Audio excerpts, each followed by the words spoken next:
इस वक्त हमारे साथ बात करने के लिए मुस्कान के माता पिता मौजूद हैं। हम उनसे बात करते हैं और समझते हैं कि क्या कोई कॉल आया, कैसे इनको पता चला, क्या कुछ जानकारी है। आ, आपकी मुस्कान से तो हमेशा बात होती होगी, आप माँ हैं। जी हाँ, हमेशा बात होती थी।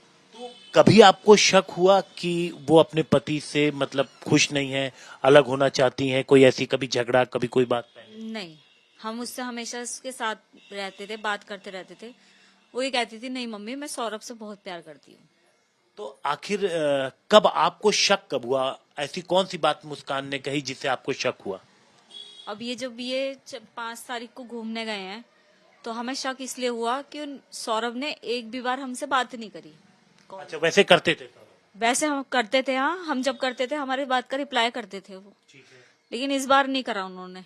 तो हमने इससे पूछा शुभी से, मैंने कहा तुम्हारी वहां जाके भी लड़ाई हो गई? क्योंकि इन हस्बैंड वाइफ में लड़ाई चलती थी नॉर्मली, मतलब आर्ग्यूमेंट होते थे काफी। नॉर्मल होती है। हाँ, आर्ग्यूमेंट होते थे, बच्चा बुद्धि थे, दोनों लड़ते रहते थे। तो मैंने कहा तुम्हारी वहां जाके भी लड़ाई हो गई, तुम घूमने गए हो और अगर लड़ाई हो गई तुम वहां अलग अलग होटल में रह रहे हो क्या? नहीं मम्मी, ऐसा कुछ नहीं है, वो बाहर से खाना लेने गए हैं। जब हम कॉल करते थे तो हमेशा उन्होंने बहाने बनाए कि मम्मी वो नीचे ना डिस्को में गए हैं, पार्टी में गए हैं, और तुम्हें पता ही है कि वो एंजॉय वो करते थे बहुत ज्यादा, ये तो हमें पता है। तो इस तरह से उसने हमसे बहाने बनाए। टाइम ज्यादा हो रहा था, फिर हमने मैसेज डाले सौरभ के फोन पे। ही मैसेज डाले जी, सौरभ के मैसेज डाले कि जी हमसे कांटेक्ट करो, आपकी बेटी परेशान हो रही है, आपसे बात करना चाह रही है। तो उधर से रिप्लाई क्या आया था कि मैं पार्टी में हूँ, मैं बाद में बात करता हूँ। ये सौरभ के फोन से आपके पास? सौरभ के फोन से रिप्लाई आया। ठीक, फिर उसके बाद? फिर हम जो स्टेटस डालते थे कभी, तो उस पर रिप्लाई आता था उनकी तरफ से, जो भी रिएक्शन होता है। उन्होंने उनकी तरफ से हमें कहा कि कुछ बात है, लेकिन ये हमसे बात नहीं कर रहे हैं, बिजी हैं थोड़ा ज्यादा ही। 2 साल बाद हस्बैंड वाइफ मिले हैं, तो थोड़ा ज्यादा ही एंजॉयमेंट कर रहे हैं, हमें ये रहा। तो हमने कहा चलो छोड़ दो उनकी पर्सनल। शक तो मेरे को बना रहा कि जी कुछ गड़बड़ तो हुई है, लेकिन लड़ाई की कि आपस में लड़ाई हुई है। कुछ है, ऐसे कुछ नहीं। तो फिर उसके बाद ऐसा कुछ है, ये कब आपको शक हुआ? जब वो लोग वापस आ गए? नहीं, ऐसा कुछ है, ये तो कभी शक कर ही नहीं सकता, कोई नहीं कर सकता कि एक मिडिल क्लास फैमिली की लड़की ऐसा कर सकती है, वो कोई नहीं सोच सकता। तो क्या हुआ, कैसे? ये जब आ गए 17 तारीख को, तो रात को आए थे। 18 तारीख के 12 बजे ने मेरे को फोन करा, मम्मी मेरी पीहू से बात करवा दो। यानी कल सुबह ठीक है। मैंने पीहू से बात करवाई, बात करी, फिर मैंने करी। ये टेंशन में दिख रही थी, इसका चेहरा उतरा हुआ था, रो रही थी। वीडियो कॉल पे बात हो रही थी, रो रही थी। मैंने कहा बेटा क्या हुआ है, तेरी लड़ाई हुई है सौरभ से? कह रही हाँ मम्मी। तो मैंने कहा क्या बात हुई है, कुछ मिसअंडरस्टैंडिंग हुई है तो बताओ। तो कह रही मम्मी मैं घर पे आके बताऊंगी, यहाँ नहीं बता रही। यहाँ पे उसने इशारा करा, यहाँ सौरभ है, ऐसे करके इशारा कर दिया। मैंने कहा ठीक है तू घर आ जा। तो 4 बजे करीब ही आई, कल शाम को, मतलब? हाँ। 4 बजे आई, मैंने ही गेट खोले थे, आई मेरे से चिपट गई। मैंने कहा शुभी क्या हुआ, ऐसी क्या लड़ाई हो गई तुम्हारी? इतनी लड़ाइयां होती है लेकिन ऐसे तो नहीं हुई कभी भी। कह रही मम्मी सौरभ जो है नहीं रहे। मैंने कहा पागल हो रही है तू, दिमाग चल गया? कह रही नहीं मम्मी सच कह रही हूँ मम्मी, सौरभ नहीं रहे, सौरभ नहीं रहे। मैंने कहा नहीं कुछ बताओ बेटा। तो उन्होंने कहा कि मम्मी उसके घर वालों ने उसे मार दिया मेरे सामने। मैंने कहा अच्छा, तू छोटी बच्ची है, तेरे सामने मार दिया और तूने कुछ नहीं करा? ऊपर भी रहते हैं रेंट पे, नीचे भी रहते हैं, काम होता रहता है बेकरी में, तेरे को बिल्कुल अंधी थी क्या? कह रही मम्मी उन्होंने मेरे गर्दन पे भी चक्कू लगा दिया था, उनके घर वाले आए थे मारने के लिए, उसने ये हमें कहानी सुनाई। मैंने बिलीव नहीं करा। इन्होंने थोड़ा ऐसा दिखाया फेवर कि हाँ हम तेरी बात पे बिलीव कर रहे हैं। अच्छा, आप भी थे? जी मैं भी था। तो आपने बिलीव दिखाया? मैंने उसे बिलीव में लिया, पर मेरे को विश्वास नहीं हो रहा था, इसलिए मैं दिखाना चाह रहा था मैं तेरी तरफ हूँ। मैंने उसे विश्वास में लिया, पर वो झूठ बोलती रही, मेरे को विश्वास नहीं हो रहा था मेरे को भी। फिर मैंने कि बेटा तुम फंस गए हो, अब मेरे संग चलो थाने चलने। ये भी थी, मैं भी था। मैंने बीच में स्कूटर रोका, मेरे दिमाग में आई कि मैं कुछ और कहूँ इससे। मैंने उससे कहा कि बेटा जो तुमने कुछ गलत भी करा है ना, तो मैंने हमेशा से तेरा साथ दिया है और अब भी दूंगा तेरा साथ। तू मुझे हकीकत बता दे क्या हुआ है, क्योंकि तू जो बता रही है विश्वास नहीं है। वो परिवार अपने बेटे को मारेगा? तो इसने कहा कि मैंने मारा है और मेरे दोस्त ने मारा है। तब ये सच बोल गई मेरे से। उसके बाद फिर मैं इसे थाने ले गया आप सीधे। खुद थाने गए? मतलब एक माता पिता अपनी बेटी को लेकर के खुद थाने गए। जी, थाने गए तो वहां पर क्या कुछ बात हुई? कौन सा थाना था? ब्रह्मपुरी थाना। ब्रह्मपुरी। तो वहां पर कौन पुलिस वाले थे? क्या हुआ वहां पे? आपने क्या बोला? हमने जाते ही सारा मैटर समझाया, मैंने इससे ही बताया। बुलवाया जी। शुभ, मैंने नहीं बोला था, शुभी ने खुद बता दिया कि ऐसे ऐसे मैंने अपने दोस्त के साथ मिलकर 4 तारीख को अपने हस्बैंड को मार दिया है। जो ये लड़का है साहिल, ये पहले पढ़ता था साथ में? 8th क्लास में ये क्लास फेलो थे, 8th में, और 2019 में ये सोशल मीडिया पर टच में आए। दोबारा से? हाँ, और ये बात सौरभ को पता थी।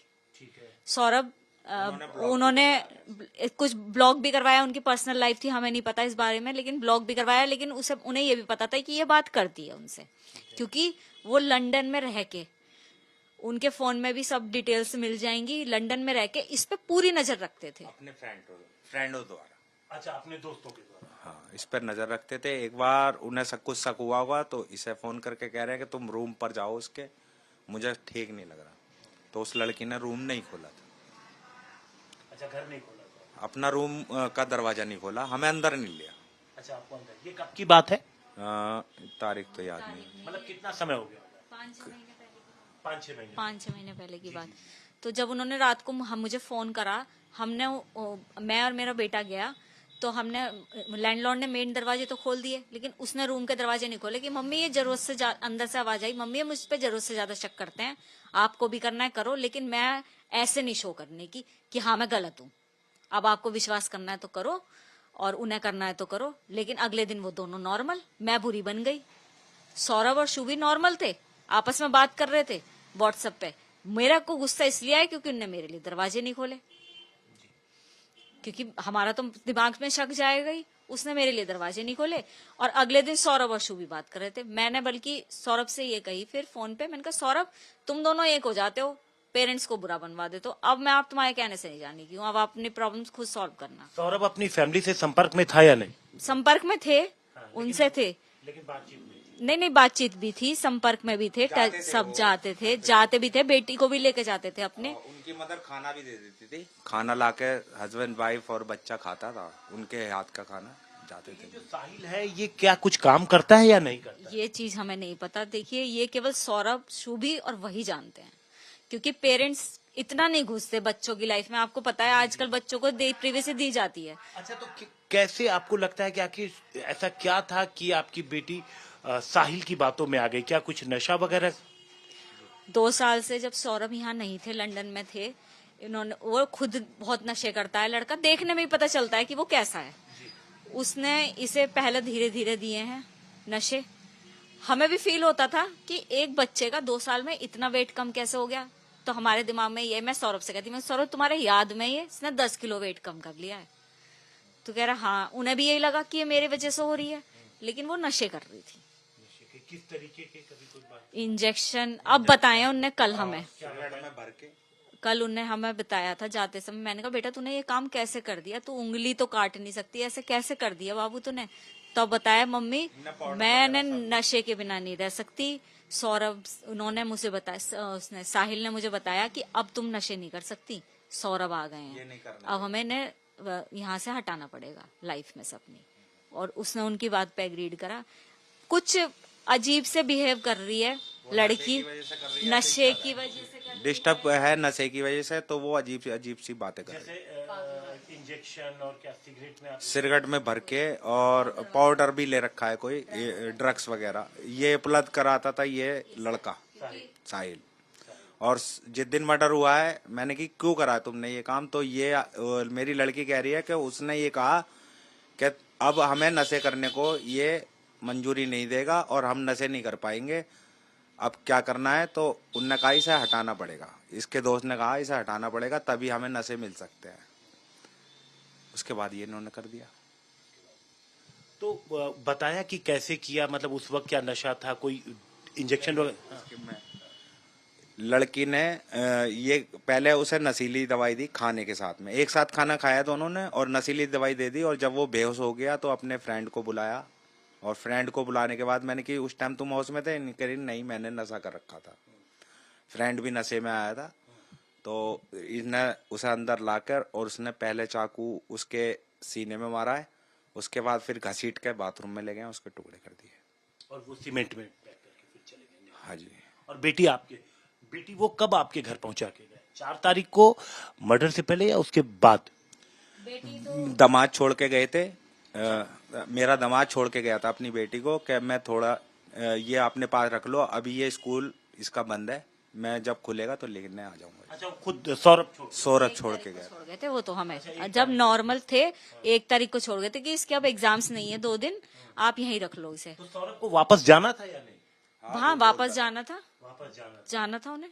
पर वो यूं कह रहा था मैं इस बार 2 साल के या साल भर का नहीं भरूंगा, मैं 6-6 महीने के लिए जाऊंगा। 6-6 महीने के लिए जाऊंगा। तो ये आप देखिए, अब जो इस तरीके की पूरी वारदात हुई है तो आप क्या कहेंगे? बेटी को तो आपने खुद थाने पहुंचाया, इंसाफ की बात की अगर हम कहें तो आप क्या कहेंगे? मेरे दामाद को इंसाफ मिलना चाहिए जी, और ये लड़की मतलब समाज में रहने लायक नहीं है और इसने अब जीने का हक भी खो दिया, इसे फांसी होनी चाहिए। अपनी बेटी के लिए फांसी, जिसे आप इतना प्यार करते थे? अब नहीं करता, उसे फांसी होनी चाहिए, मेरे बच्चे को इंसाफ मिले।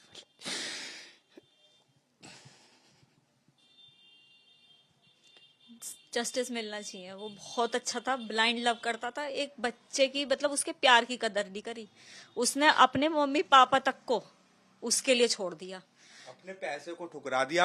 इन पे करोड़ों की प्रॉपर्टी है, कैश भी है, सब कुछ है, उसने उसे ठुकरा के इसके संग में परेशानियां झेली हैं। उस परेशानियों को मैंने देखा है, थोड़ा बहुत मैंने सहयोग करा है, पर उस ये नहीं समझ पाई उसके प्यार को। पर मैं समझता था कि मेरे को उससे प्यार इसी वजह से टच में आ गया वो मेरी, और बेटा मानने लगा मैं उसे कि मेरे बच्चे को कोई मेरे से ज्यादा प्यार कर सकता है। तो ये एक पिता, कुछ ऐसी सिचुएशन बन जाती है कि एक पिता को कहना पड़ता है कि अब वो अपनी बेटी से प्यार नहीं करते हैं, ये कहना है एक पिता का, और अपनी बेटी के लिए फांसी की सजा के लिए गुहार कर रहे हैं कि इंसाफ मिलना चाहिए इनको, अपने दामाद को।